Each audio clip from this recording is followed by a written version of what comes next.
संसद के शीतकालीन सत्र का समापन बुधवार को तय समय से एक दिन पहले ही हो गया। सत्र की शुरुआत 29 नवंबर को हुई थी और 23 दिसंबर को इसे समाप्त होना था, लेकिन हंगामे के चलते दोनों सदनों लोकसभा और राज्यसभा को अनिश्चितकाल के लिए स्थगित कर दिया गया। इसको लेकर यूपी से बीजेपी लोकसभा सांसद मुकेश राजपूत से बातचीत की हमारी संवाददाता ज्योति सिंह ने।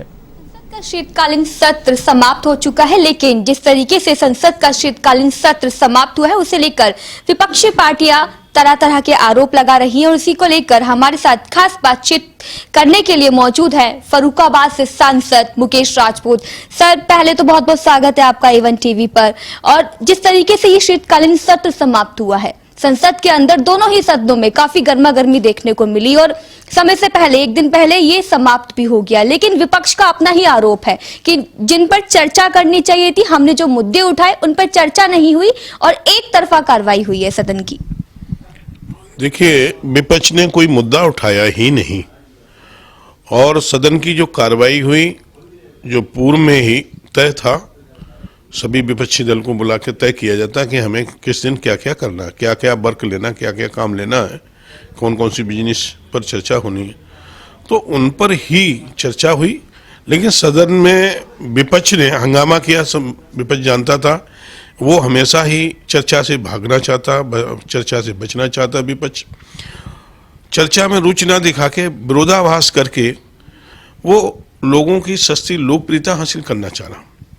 सदन में, राज्यसभा में एक विषय लेकर लोकसभा में भी हंगामा हुआ कि साहब कि वहाँ से हमारे जो सांसद निलंबित हुए हैं उन्हें साहब उनका कैंसिल किया जाए, जबकि हमारे यहाँ से कई वहाँ हमारे स्पीकर महोदय ने और अन्य कई लोगों ने, पार्टी के माननीय संसदीय मंत्री जी ने भी, जो लोकसभा के और राज्यसभा के संसदीय कार्य मंत्री हैं, उनकी तरफ से भी कहा गया है कि विपक्ष के यदि सांसदों ने गलती की है उसकी माफ़ी मांग लें, और माफ़ी मांग लें तो मैं उस पर विचार करूंगा। विचार हो जाता, लेकिन वो विचार 1 मिनट में मांगी जा सकती थी, कार्रवाई समाप्त हो जाती और सदन दोनों चल सकते, लेकिन उन्हें सदन चलने नहीं देना, योजनाबद्ध तरीके से सदन में व्यवधान पैदा करना, इसलिए उन्होंने सदन नहीं चलने दिया।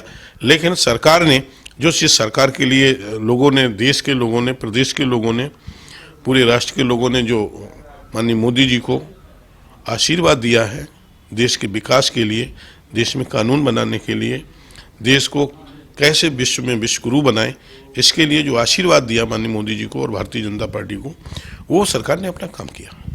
क्योंकि यूपी विधानसभा चुनाव आने वाले हैं और उसे देखते हुए अलग अलग पार्टी दल यात्राएं निकाल रहे हैं, यात्राओं का दौर चल रहा है। भाजपा भी एक यात्रा निकाल रही है और आप लोग भी पूरे यूपी में यात्रा निकालते हुए दिखाई दे रहे हैं। कैसे रिस्पॉन्स आपको मिल रहा है? जो भारतीय जनता पार्टी की 6 यात्राएं उत्तर प्रदेश में निकलनी है, 6 यात्राओं में लोगों का आशीर्वाद मिल रहा है और पूरा जन सहयोग मिल रहा है और लोगों ने भारतीय जनता पार्टी के लिए, माननीय मोदी जी के लिए, माननीय योगी के लिए मन में अटूट विश्वास है, अटूट श्रद्धा है, तो इसीलिए इस कार्यक्रम में भीड़ उमड़ रही है। वो लोग आ रहे हैं जिन्होंने कभी भी राजनीति से उन्हें लेना देना नहीं। वो चाहते हैं कि योगी जी फिर उत्तर प्रदेश के मुख्यमंत्री बने और मोदी जी देश के, राष्ट्र के नेता बने रहे। क्योंकि यूपी चुनाव को अगर हम बात करें तो यहाँ पर प्रियंका गांधी वाड्रा भी काफी एक्टिव होती हुई दिखाई दे रही हैं और कई तरह के तमाम आरोप भी उन्होंने लगाए। जिस तरीके से प्रधानमंत्री नरेंद्र मोदी ने संवाद किया महिलाओं के साथ, प्रियंका गांधी वाड्रा का कहना है और आरोप भी है साथ ही साथ कि पिछले 5 सालों में कितनी बार महिलाओं के साथ संवाद किया, क्योंकि चुनाव आ रहे हैं तो चुनाव के मद्देनजर प्रधानमंत्री नरेंद्र मोदी अब संवाद कर रहे हैं, महिलाओं की याद कर रहे हैं। जो हमारी कांग्रेस की लीडर हैं प्रियंका वाड्रा जी, वो उनका जो आरोप है मनगढ़ंत है और इसमें कोई सच्चाई नहीं है। आप देखिए, माननीय नरेंद्र मोदी जी जिस दिन पहली शपथ ली थी, ओथ ली थी, तो उन्होंने कहा था, पहले अपने संबोधन में कहा था, ये सरकार देश के लाखों गरीबों, मजदूरों, किसानों, बेरोजगारों और महिलाओं, बच्चियों, माताओं के लिए ये सरकार समर्पित है। उस दिन ही उन्होंने माताओं का, बहनों का, बेटियों का याद किया था। दूसरा, माननीय मोदी जी की जितनी भी योजनाएं हैं वो सब महिलाओं को सशक्तिकरण के लिए लेके है। चाहे उज्ज्वला योजना हो, आपने देखा उज्ज्वला योजना में देश की माननीय मोदी जी से पहले माननीय इंदिरा गांधी भी देश की प्रधानमंत्री थी। उन्होंने कभी महिलाओं के दुखों कितने उनके धुआं जाता था आंखों में, लंग्स में, जैसे लंग्स में टीबी पैदा होती थी, आंखों में नजला हो जाता था, मोतियाबिंद हो जाता था। माननीय मोदी जी ने सोचा वो पुरुषों के भी, उन्हें महिलाओं का कष्ट उन्हें याद था, वो कष्ट कैसे दूर हो। तो उन महिलाओं के लिए, उन बेटियों के लिए, उन माताओं के लिए जो अपनी गैस कनेक्शन और गैस चूल्हा नहीं ले सकते थे अपने पैसों, ऐसे लोगों को निःशुल्क गैस उपलब्ध कराई। वो भी 1-2 करोड़ नहीं, 12 करोड़ लोगों को, 12 करोड़ परिवारों को माननीय मोदी जी ने वो गैस दी। कैसे वो प्रियंका वाड्रा जी याद नहीं उन्हें क्या? घर घर में शौचालय बनवाए। जो बेटियां, जो माताएं, जो बहनें शाम का इंतजार करती थी, शाम हो जाए तब मैं अपने जो क्रिया है, लघु शंका है, उसमें जाऊंगी, तो रात का इंतजार करती थी। पेट में दर्द हो रहा, रात का इंतजार करती थी। घर घर शौचालय इसीलिए बनवाए, किसी अन्य ने, सरकार ने तो चिंता नहीं की।